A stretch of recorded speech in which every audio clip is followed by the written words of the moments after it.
तो आज इस महत्वपूर्ण वीडियो के माध्यम से हम लोग जाएंगे भारत के असम राज्य में स्थित गुवाहाटी शहर के रेलवे स्टेशन से मात्र 8 किलोमीटर की दूरी पर स्थित मां कामाख्या देवी मंदिर। यहां पहुंचने के लिए रेल मार्ग से 2 रेलवे स्टेशन है, एक कामाख्या रेलवे जंक्शन है और दूसरा गुवाहाटी रेलवे स्टेशन। गुवाहाटी थोड़ा सा दूर पड़ता है। स्वागत है आपका अपने YouTube चैनल पर। मेरा नाम है संजय सिंह।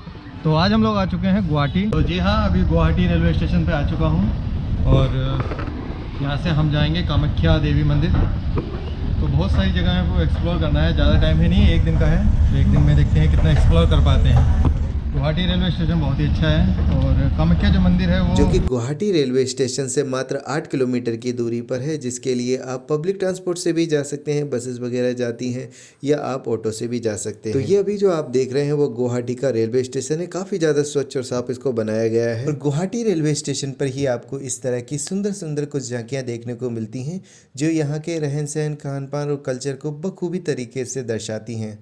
तो अब हम रेलवे स्टेशन से पब्लिक ट्रांसपोर्ट की मदद से जाएंगे कामाख्या देवी मंदिर, जो कि भारत के 51 शक्तिपीठों में से मुख्य शक्तिपीठ है। यदि आपको नहीं पता है कि शक्तिपीठ क्यों बोला जाता है तो आगे वीडियो में मैं आपको पूरी इसकी कथा बताऊंगा, तो आप वीडियो को अंत तक जरूर देखिएगा। मुख्य मार्ग से जुड़ा हुआ ये जो आप बड़ा सा गेट देख रहे हैं, ये कामाख्या मंदिर जाने के लिए मेन रास्ता है। अब यहाँ से नीलाचल पहाड़ी के लिए चढ़ाई स्टार्ट हो जाती है, क्योंकि कामाख्या देवी मंदिर नीलाचल पहाड़ी पर स्थित है और उसके लिए काफी ज्यादा चढ़ना होता है। कितना लगता है? 10 रुपये 20 के 20 लगते हैं ना।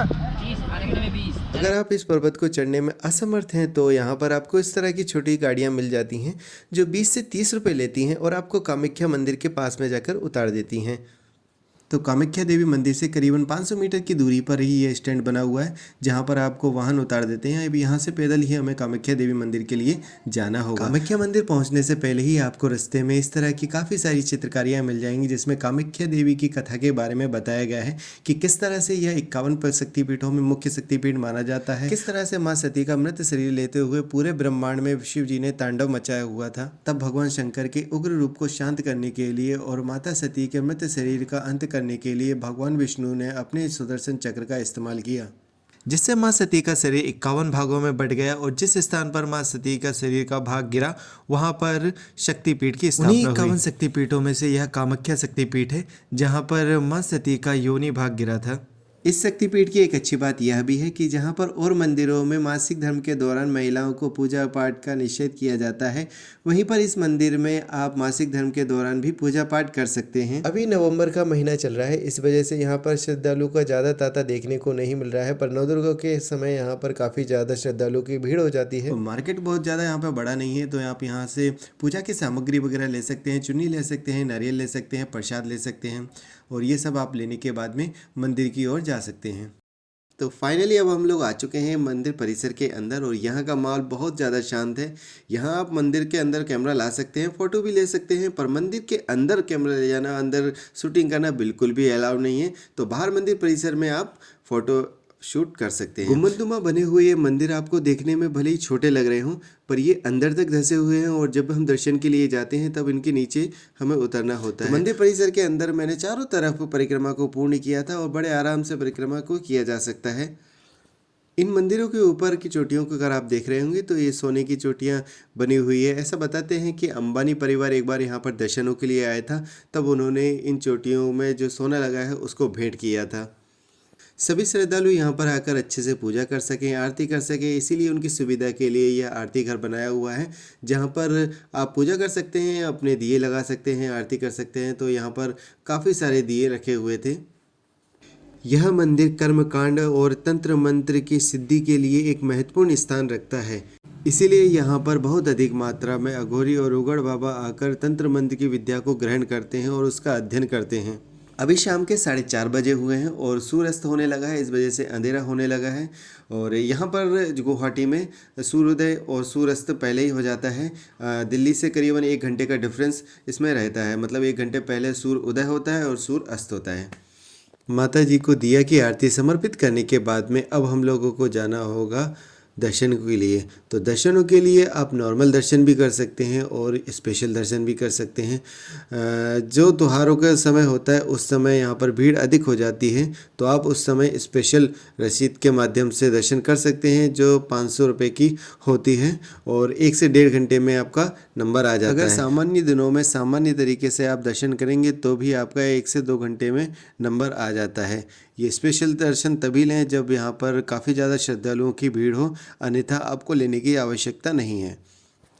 मंदिर परिसर में बना हुआ एक सौभाग्य कुंड, जहाँ पर आप स्नान कर सकते हैं, अपने ऊपर थोड़ा सा पानी भी डाल सकते हैं अगर स्नान करने में सक्षम नहीं है तो, और उसके बाद में दर्शन के लिए जा सकते हैं। देखिए, मैं भक्तों की धार्मिक आस्था को बिल्कुल भी ठेस नहीं पहुंचाना चाहता, पर हर एक धर्म में कुछ कुप्रथाएं भी होती हैं और ऐसे ही मुझे यहाँ पर देखने को मिला। ये सुंदर से जो आप जानवर देख रहे हैं, ऑफ कोर्स ये बकरा है और यहाँ पर बकरों की बलि दी जाती है, क्योंकि ये जो मंदिर है वो कर्मकांड और तांत्रिक सिद्धि के लिए भी बहुत ज़्यादा विख्यात है और यहाँ पर अघोरी और तांत्रिक बाबा आकर अपनी सिद्धि को प्राप्त करने के लिए प्रयत्न करते हैं और यहाँ पर तप और तपस्या कर कर अपनी सिद्धि को सिद्ध करते हैं और उसे प्राप्त करते हैं। अगर मंदिर के इतिहास की बात की जाए तो इसका इतिहास बहुत पुराना है और जब मुग़ल साम्राज्य अपनी चरम सीमा पर भारत में था, उस समय 1498 में हुसैन शाह ने इस मंदिर को पूर्ण तरीक़ा से क्षतिग्रस्त करवा दिया था, पर इसका पुनर्निर्माण 1565 में बिहार के राजा विश्व सिंह ने करवाया था। और ऐसा बताया जाता है कि जब पुराना मंदिर क्षतिग्रस्त हुआ था तो उसके जो खंडर में बदले हुए पत्थर थे उनका इस्तेमाल इसमें किया गया था। तो ये अगर आप सामने देख रहे हैं तो ये मंदिर का मुख्य दरबार है। इसके अंदर जाने पर हमें मंदिर परिसर पूरा अच्छे से दिखाई देता है और इसके आसपास दुकानें हैं, तो यहाँ से आप प्रसाद वगैरह ले सकते हैं। मैंने पहले भी इसको दिखाया हुआ है वीडियो में। और यहाँ से ही एक सामान्य कतार की लाइन जाती है, जहाँ पर सामान्य कतार में आप लगकर अपने दर्शन कर सकते हैं। तो अगर मंदिर परिसर के अंदर दर्शनों की बात की जाए तो बहुत अच्छे से दर्शन हो जाते हैं। मुझे करीबन 2 घंटे में दर्शन हो चुके थे। और अच्छा, कोविड से पहले यहाँ पर अन्न प्रसाद की बहुत अच्छी व्यवस्था हुआ करती थी, तो कोविड के बाद में इसको बंद कर दिया गया है, पर अभी वापस से पुनः चालू कर दिया गया है और दोपहर के 2:30 बजे से अन्न प्रसादम का वितरण किया जाता है और करीबन 5:30 बजे यह बंद हो जाता है। तो अगर आप यहाँ पर प्रसाद ग्रहण करना चाहते हैं तो इस समय में आ सकते हैं। मेडिकल फैसिलिटी की अगर बात की जाए तो यहाँ पर अगर किसी श्रद्धालु को तबीयत खराब होती है या किसी भी तरह का उसे कष्ट होता है तो यहाँ पर आकर आप मेडिसिन ले सकते हैं। कामाख्या देवी के स्टैंड से ही आपको डायरेक्ट बसेस भी मिल जाएंगी जो आपको रेलवे स्टेशन तक छोड़ देंगी और ये बसेस काफ़ी सुविधाजनक होती हैं। इनमें एसी वगैरह भी होता है। हालांकि अभी ठंड का समय है तो एसी की ज़रूरत नहीं है, पर आप इनका यूज़ कर सकते हैं। किराया बहुत ज़्यादा नहीं होता है। मुझसे जो लिया गया था वो 25 रुपये लिए गए थे रेलवे स्टेशन तक छोड़ने के लिए। गुवाहाटी के स्ट्रीट फूड की अगर हम बात करें तो बहुत ज़्यादा महंगा नहीं है। यहाँ पर मैं घूमते हुए एक पिज़्ज़ा रेडी पर गया था, जहाँ पर मात्र 50 रुपये में भैया ने बहुत ही अच्छा पिज़्ज़ा बना कर दिया था। तो पिज़्ज़ा का स्वाद लेने के बाद में अब रात काफ़ी ज़्यादा हो चुकी थी और मुझे अब अपने घर के लिए भी निकलना था। मेरी ट्रेन 11 बजे की है, पर उससे पहले मैं गलियों में घूमना चाहता था। तो यहाँ की गलियों को घूमते हुए मुझे वापस से भूख लगी, जिसके लिए मुझे भोजनालय दिखाई दिया जो कि रेलवे स्टेशन से बिल्कुल सामने ही बना हुआ था। और यहाँ पर मैंने वेज थाली जो कि 50 रुपये की थी और इसमें चावल थे, सब्जियां थी, पापड़ थे, ये सब था और ये फुल मील था। मतलब कि जब तक आपका पेट नहीं भर जाता तब तक आप खा सकते हैं। तो मुझे वैसे ज़्यादा भूख तो नहीं थी, पर फिर भी आप लोगों को मुझे दिखाना था, इसलिए मैंने यहाँ पर खाना खाया था। तो मैंने सिर्फ राइस ही लिए थे। अगर मैं रोटियां लेना चाहता तो 10 रुपये और लगते और 60 रुपये की यह थाली हो जाती। तो इसकी अगर टेस्ट की बात करूं तो टेस्ट बिल्कुल नॉर्मल था, बिल्कुल घर जैसा था, बहुत ज़्यादा स्पाइसी नहीं था। तो ये भोजन मेरे लिए एकदम परफेक्ट था, इसलिए मैंने भरपेट यहाँ पर भोजन किया। तो गुवाहाटी में और भी दर्शनीय स्थल है जहाँ पर मैं सुबह गया था, जिनमें खास है तिरुपति बालाजी। अभी मंदिर को नया बनाया गया है, इसीलिए यहाँ पर ज़्यादा लोग अभी नहीं आ पाते हैं और इसकी जो ओपन होने की समय है वो इस बोर्ड पे आप देख रहे हैं। और यह बिल्कुल जो तिरुपति शहर में तिरुपति बालाजी का मुख्य मंदिर है की तर्ज पर ही इस मंदिर को बनाया गया है। तो यहाँ पर आने पर आपको दिखाई देगा कि जो साउथ में मंदिर होते हैं जिनके बड़े बड़े से गेट होते हैं, चाहे वो आप मीनाक्षी मंदिर लें या रामेश्वरम मंदिर लें, तो उनके जो आगे के गेट होते हैं कुछ उस तरह से यहाँ पर गेट बनाए गए हुए हैं। और यहाँ पर आकर आप सबसे पहले चप्पल जूते का अलग से स्टैंड लगाया गया है, तो वहाँ पर आपको चप्पल जूते अपने उतारने होंगे। मंदिर के अंदर कैमरा बिल्कुल भी अलाउड नहीं है, पर मैंने जितना हो सका है थोड़ा सा रिकॉर्डिंग किया है मंदिर के अंदर जहाँ तक परमिशन हो सकी। तो आइए अब हम लोग अंदर चलते हैं और मंदिर प्रांगण के पूरे का दर्शन करते हैं। तो इस बड़े से गेट से होते हुए जैसे ही आप अंदर जाओगे तो अंदर देखोगे कि गरुड़ भगवान जी की और हाथी बाबा की मूर्तियां रखी हैं। तो इनका दर्शन करते हुए हम अंदर की साइड में जाते हैं।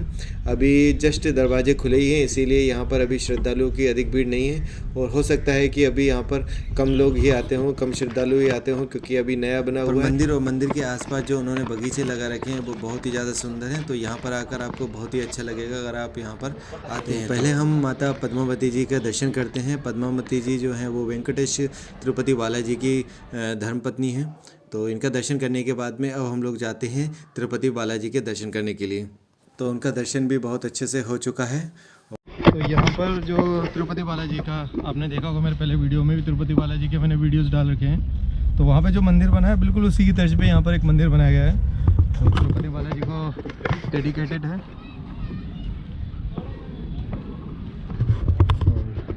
काफ़ी अच्छा यहाँ पर सिस्टम है, बिल्कुल उसी की तर्ज पे बनाया है। तो इस तरह से हमारी एक दिन की यात्रा समाप्त होती है गुवाहाटी की। और अगर आपको ये वीडियो अच्छा लगा है तो प्लीज़ वीडियो को लाइक ज़रूर कर दीजिएगा, और अगर चैनल को अभी तक सब्सक्राइब नहीं किया है तो प्लीज़ सब्सक्राइब भी कर दीजिएगा। Thank you so much for watching.